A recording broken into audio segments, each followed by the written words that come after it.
भगवान तिरुपति बालाजी की कथा।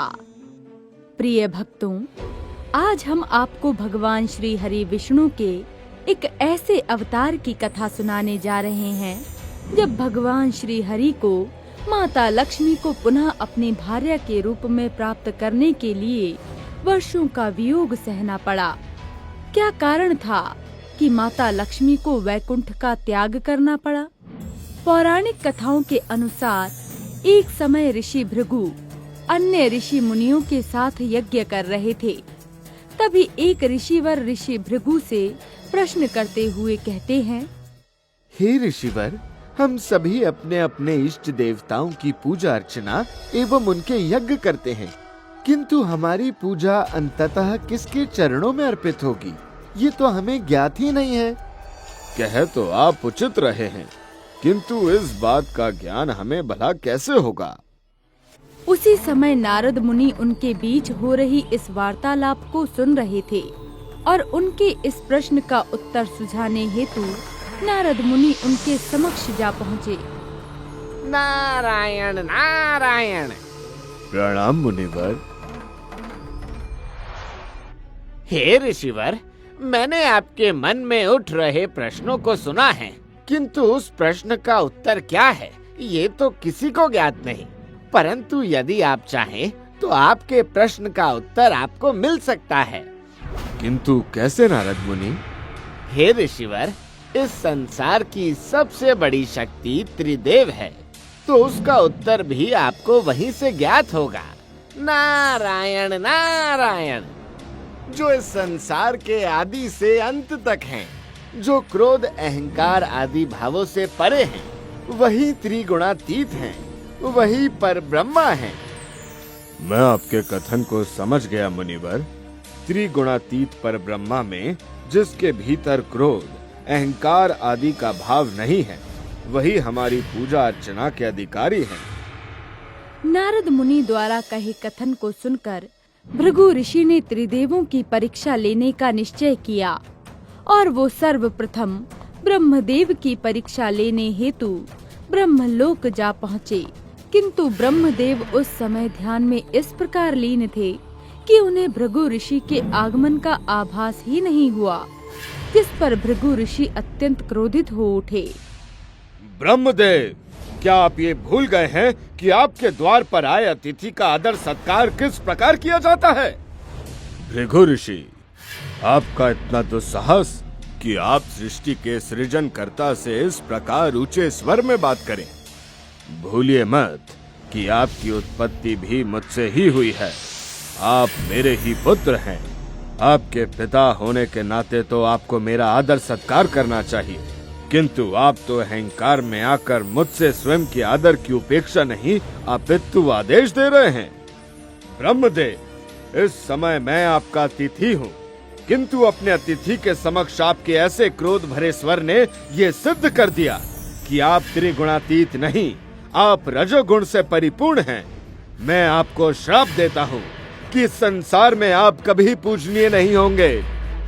इसके पश्चात भृगु ऋषि महादेव की परीक्षा लेने हेतु कैलाश जा पहुँचे, जहाँ महादेव और माता पार्वती दोनों ही ध्यान की अवस्था में लीन थे, जिस कारण भृगु ऋषि के बार बार पुकारने पर भी महादेव को उनके आने का भान ही नहीं हुआ।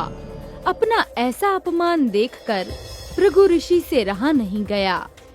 हे महादेव, आप अपने ध्यान में इस प्रकार लीन हैं कि आपको आपके द्वार पर आए अतिथि का भान भी नहीं।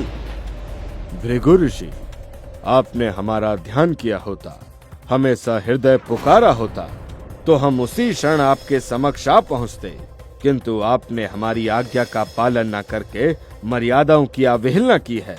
बिना हमारी अनुमति के आप हमारे निवास स्थान पर आ पधारे। महादेव, आपके क्रोध के भाव ने ये सिद्ध कर दिया कि आप भी त्रिगुणातीत नहीं हैं। आपके भीतर भी तमोगुण का भाव है। आपने अपने द्वार पर आए एक भक्त, एक अतिथि का इस प्रकार अनादर किया है। मैं आपको श्राप देता हूँ कि इस संसार में आप सदैव एक लिंग के रूप में पूजे जाएंगे। जिसके पश्चात भृगु ऋषि वैकुंठ लोक पर भगवान विष्णु की परीक्षा लेने जा पहुँचे। किंतु भगवान विष्णु भी उस समय माता लक्ष्मी से वार्तालाप में लीन थे, जिस कारण उनका ध्यान भी भृगु ऋषि पर नहीं गया। बार बार अपना अपमान होते देख भृगु ऋषि ने अत्यंत क्रोध में भगवान विष्णु के वक्ष स्थल पर अपने पैर से प्रहार कर दिया। आघात लगते ही भगवान विष्णु और माता लक्ष्मी को भृगु ऋषि की उपस्थिति का भान हुआ। भगवान विष्णु का इस प्रकार अपमान होता देखकर माता लक्ष्मी अत्यंत क्रोध से भर गई, किंतु भगवान विष्णु ने क्रोध न करते हुए अत्यंत शांत भाव से भृगु ऋषि से कहा, हे ऋषिवर, मुझे क्षमा करें। ऋषिवर, आपने अपने पैर से मेरे वक्ष स्थल पर प्रहार किया है। कृपया कर मुझे बताएं कि कहीं आपके पैर में कोई पीड़ा तो नहीं हुई। भगवान विष्णु के ऐसे निर्मल स्वभाव को देखकर भृगु ऋषि का क्रोध शांत हुआ और विष्णु जी पर किए प्रहार के कृत्य से वो अत्यंत लज्जित हो उठे और क्षमा याचना करने लगे। हे परब्रह्मा, हे नारायण, मुझे क्षमा करने की कृपा करें। मैंने क्रोध में आकर इस सृष्टि के स्वामी पर ही प्रहार कर दिया। मैं किस प्रकार आपसे अपने इस नीच कृत्य के लिए क्षमा याचना करूं भगवान, किस प्रकार? ऋषि भृगु, क्षमा याचना तो हमें आपसे करनी चाहिए। आप हमारे द्वार पर आए और हम आपके अनेकों बार पुकारने पर भी आपकी पुकार को नहीं सुन पाए। मुझे क्षमा प्रदान कीजिए ऋषिवर, और आपके प्रहार से जो मेरे वक्ष स्थल पर आपके चरणों का जो चिन्ह अंकित हो गया है, ये सदैव मेरे वक्ष स्थल पर इसी प्रकार अंकित रहेगा। मुझे और लज्जित ना करें प्रभु।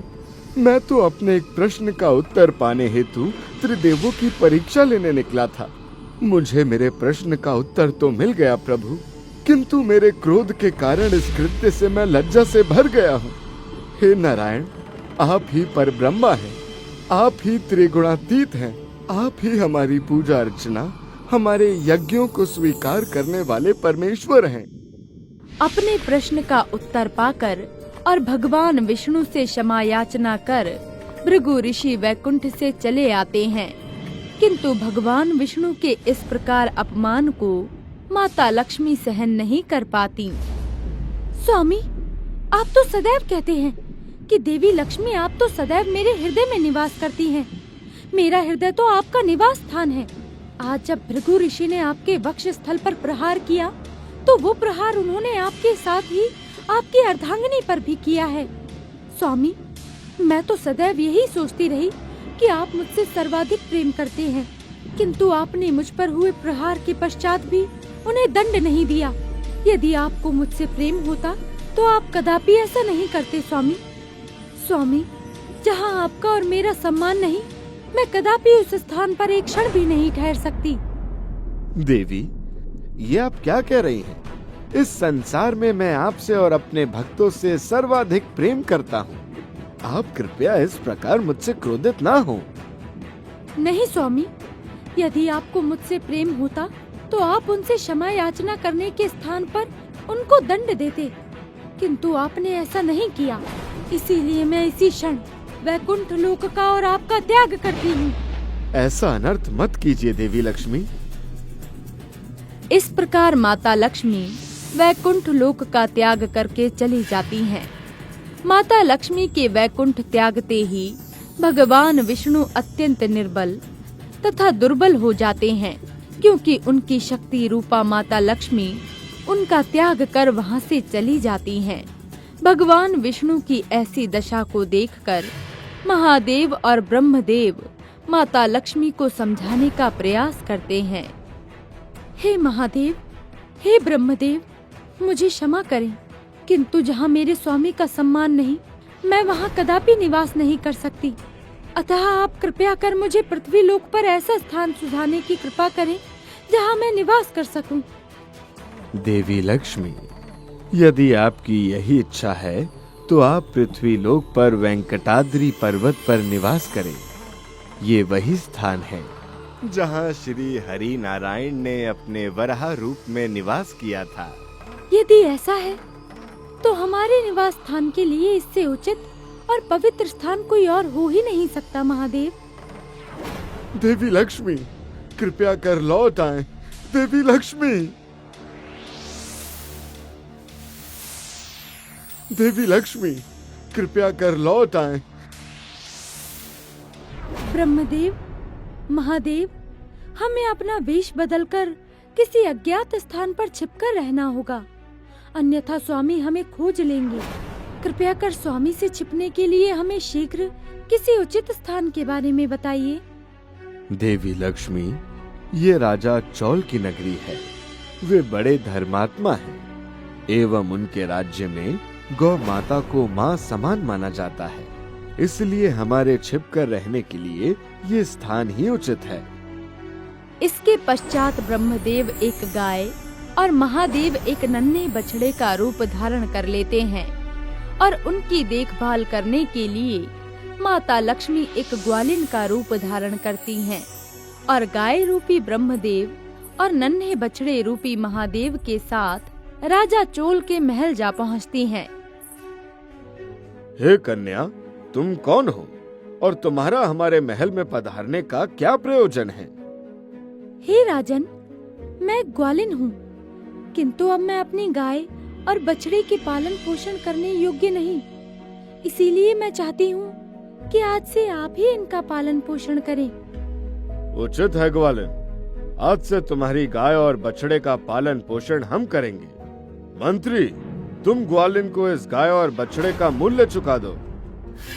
इससे पहले कि राजा चोल गाय और बछड़े का मोल ग्वालिन को चुकाते, वो मानो जैसे वहाँ से कहीं विलुप्त हो गई। तब राजा ने एक चरवाहे को गाय और बछड़े के पालन पोषण का दायित्व सौंप दिया।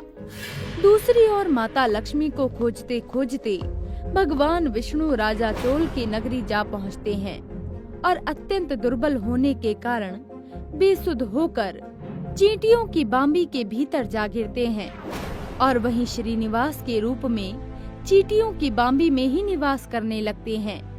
वहीं दूसरी ओर वेंकटाद्रि पर्वत पर माता लक्ष्मी गहरी तपस्या में लीन हो जाती हैं। अब चरवाहा प्रत्येक दिन गाय और बछड़े की देखभाल करने लगता है, किंतु वो गाय चरवाहे की दृष्टि से बचकर हर रोज चींटियों की बांबी के पास जाती और श्रीनिवास के रूप में निवास कर रहे भगवान विष्णु को अपना दुग्ध प्रदान करती और पुनः चरवाहे के पास लौट जाती। इस कारण वो चरवाहे को बहुत ही कम मात्रा में दुग्ध प्रदान कर पाती। ये गाय प्रतिदिन इतना कम दूध क्यों प्रदान कर रही है? इसके पीछे क्या कारण है? कहीं तुम ही तो इसके दुग्ध की चोरी नहीं करते हो चरवाहे? नहीं राजन, कदापि नहीं। मैं कदापि आपसे इस प्रकार का छल करने के विषय में सोच भी नहीं सकता। तो फिर पता लगाओ कि ये गाय प्रतिदिन हमें इतना कम दूध क्यों प्रदान कर रही है। जैसी आपकी आज्ञा राजन। प्रिय भक्तों, अभी तक आपने देखा कि किस प्रकार देवी लक्ष्मी को मनाने हेतु प्रभु श्री हरि विष्णु पृथ्वी लोक पर आए, परंतु किस प्रकार माता लक्ष्मी और भगवान नारायण का पुनः मिलन हुआ। ये देखने के लिए इस कहानी का अगला भाग अवश्य देखें। तो प्रिय मित्रों, अगर आपको ये कथा पसंद आई हो तो इसे लाइक करें और आप अगली कथा किस महावॉरियर की देखना चाहते हैं हमें कमेंट्स करके जरूर बताएं।